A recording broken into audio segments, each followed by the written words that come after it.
दोस्तों, UPSC civil services examination, ये तो आप जानते ही हैं कितना इंपॉर्टेंट और टफ एग्जाम माना जाता है। ये एग्जाम लाखों एस्पिरेंट्स के लिए एक ड्रीम होता है जो देश की सेवा करने का जज्बा रखते हैं। ये इंडिया के एडमिनिस्ट्रेटिव मशीनरी में जाने का एक गोल्डन अपॉर्चुनिटी होता है। आईएएस, आईपीएस और आईएफएस जैसे प्रेस्टिजियस पोस्ट्स के लिए ये एग्जाम गेटवे है।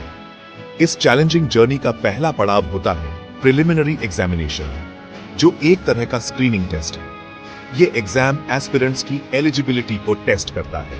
इसमें आपको बहुत ही केयरफुली तैयारी करनी है और एक स्ट्रैटेजिक अप्रोच अपनाना होता है। सही रिसोर्सेज और टाइम मैनेजमेंट बहुत इंपॉर्टेंट होते हैं। इस एसे में हम यूपीएससी प्रीलिम्स के बारे में डिटेल में जानेंगे, सिलेबस समझेंगे, इफेक्टिव स्टडी स्ट्रैटेजीज देखेंगे और ऐसे इंपॉर्टेंट टिप्स जानेंगे जो एस्पिरेंट्स को सक्सेस दिलाने में हेल्प करेंगे। ये टिप्स आपको एग्जाम के हर स्टेज में गाइड करेंगे। एग्जाम पैटर्न को समझना इफेक्टिव प्रिपरेशन के लिए बहुत जरूरी है। सही अंडरस्टैंडिंग से ही आप अपनी प्रिपरेशन को सही दिशा में ले जा सकते हैं। प्रिलिमिनरी एग्जामिनेशन में 2 ऑब्जेक्टिव टाइप पेपर्स होते हैं। हर एक पेपर 200 मार्क्स का होता है। ये पेपर्स आपकी नॉलेज और स्किल्स को अलग अलग तरीके से टेस्ट करेंगे। जनरल स्टडीज का पहला पेपर आपकी नॉलेज को टेस्ट करेगा। वहीं सीएसएट यानी सिविल सर्विसेज एप्टीट्यूड टेस्ट दूसरा पेपर आपकी एनालिटिकल, रीजनिंग और कॉम्प्रिहेंशन स्किल्स को चेक करेगा। दोनों पेपर्स में अच्छा स्कोर करना जरूरी है। इतने बड़े सिलेबस और टफ कंपटीशन में सफल होने के लिए एक वेल स्ट्रक्चर्ड स्टडी और दृढ़ निश्चय बहुत जरूरी है। कंसिस्टेंसी और डेडिकेशन ही आपको इस जर्नी में आगे ले जा सकते हैं। आइए हर पेपर के सिलेबस को डिटेल में समझते हैं और जानते हैं कि हर सब्जेक्ट का दायरा और गहराई है। ये अंडरस्टैंडिंग आपकी प्रिपरेशन और भी मजबूत करेगी। जनरल स्टडीज का पहला पेपर ज्ञान का एक समुद्र है, जिसमें बहुत सारे ऐसे सब्जेक्ट शामिल हैं जो इंडिया, उसकी चुनौतियों और दुनिया में उसकी जगह को समझने के लिए बहुत इंपॉर्टेंट है। इसमें हिस्ट्री, ज्योग्राफी और पॉलिटी जैसे विषय भी शामिल हैं। ग्लोबल लैंडस्केप को आकार देने वाली करंट इवेंट्स से लेकर इंटरनेशनल रिलेशंस और ग्लोबल पॉलिटिक्स तक, इंडियन इकोनॉमी की पेचीदगियों तक इस पेपर में कॉम्प्रिहेंसिव कवरेज और एनालिटिकल थिंकिंग की जरूरत होती है। यह पेपर एस्पायरेंट्स को एक होलिस्टिक पर्सपेक्टिव प्रदान करता है। यूपीएससी प्रीलिम्स में करंट अफेयर्स बहुत महत्वपूर्ण है। इसके लिए इंडिया और दुनिया की घटनाओं की गहरी समझ होनी चाहिए। एस्पिरेंट्स को डेली न्यूज से अपडेटेड रहने, इवेंट्स का एनालिसिस करने और गवर्नेंस और सोसाइटी पर उनके प्रभाव को समझने की आदत डालनी चाहिए। वर्तमान को समझने और भविष्य को आकार देने के लिए इंडियन हिस्ट्री की अच्छी समझ बहुत जरूरी है। सिलेबस में एंशिएंट, मेडिवल और मॉडर्न इंडियन हिस्ट्री शामिल है, जिसमें इंडिपेंडेंस स्ट्रगल और एक राष्ट्र के रूप में इंडिया के विकास पर जोर दिया गया है। Geography, unravelling the physical and human landscape. किसी भी देश की डेस्टिनी को आकार देने में ज्योग्राफी का बहुत बड़ा रोल होता है। यह उसकी इकोनॉमी, एनवायरनमेंट और सोशल डायनामिक्स को प्रभावित करता है।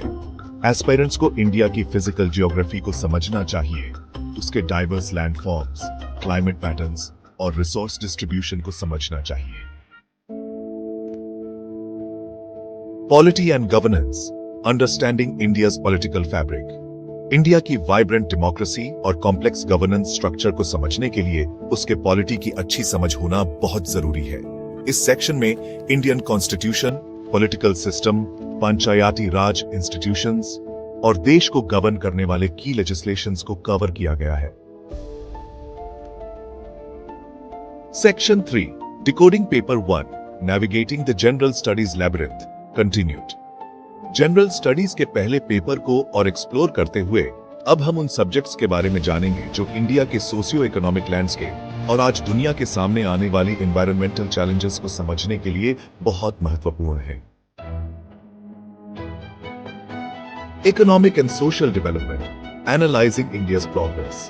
एस्पायरिंग सिविल सर्वेंट्स के लिए इंडिया के इकोनॉमिक ट्रेजेक्टरी और सोशल डेवलपमेंट को समझना बहुत जरूरी है।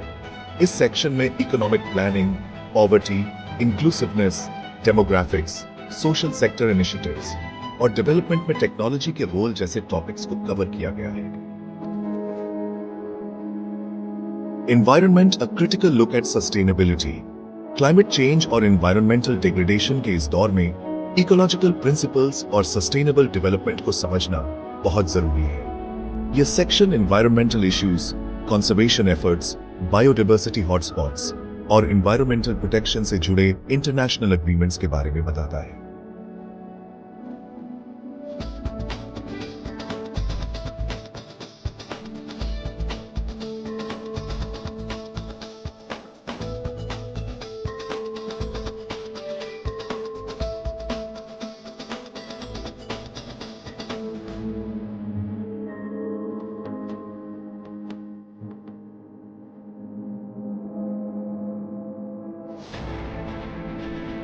Section 4, Decoding Paper 2, CSRT, Honing Analytical Skills। जहां जनरल स्टडीज का पहला पेपर नॉलेज को टेस्ट करता है, वहीं CSAT का दूसरा पेपर कैंडिडेट की एनालिटिकल और लॉजिकल रीजनिंग एबिलिटीज को परखता है, जो एडमिनिस्ट्रेटिव रोल्स में इफेक्टिव प्रॉब्लम सॉल्विंग और डिसीजन मेकिंग के लिए बहुत जरूरी है। यह पेपर कैंडिडेट्स की सोचने की क्षमता और तर्क शक्ति को मापता है। इस पेपर में comprehension, interpersonal skills, logical reasoning, analytical ability, decision making, problem solving, basic numeracy, data interpretation और इंग्लिश लैंग्वेज कॉम्प्रिहेंशन स्किल्स जैसे टॉपिक शामिल हैं। यह पेपर कैंडिडेट्स की विभिन्न क्षमताओं को परखने के लिए डिजाइन किया गया है। इसमें इस बात पर जोर दिया जाता है कि कैंडिडेट्स कितनी अच्छी तरह इंफॉर्मेशन का एनालिसिस कर सकते हैं, लॉजिकल इन्फरेंसेस निकाल सकते हैं और अपने आइडियाज को क्लियरली और कंसाइसली कैसे कम्युनिकेट कर सकते हैं। गैप 2S, यह पेपर कैंडिडेट्स की कम्युनिकेशन स्किल्स को भी परखता है। ध्यान रखने वाली बात यह है कि CSAT क्वालिफाइंग प्रकृति का है। इसमें कैंडिडेट्स को एग्जामिनेशन के अगले स्टेज में जाने के लिए मिनिमम 33% अंक प्राप्त करने होंगे। यह एक महत्वपूर्ण मापदंड है। हालांकि इस पेपर को नजरअंदाज करना कैंडिडेट के प्रीलिम्स क्लियर करने के चांसेस को कम कर सकता है, इसलिए इसे गंभीरता से लेना आवश्यक है।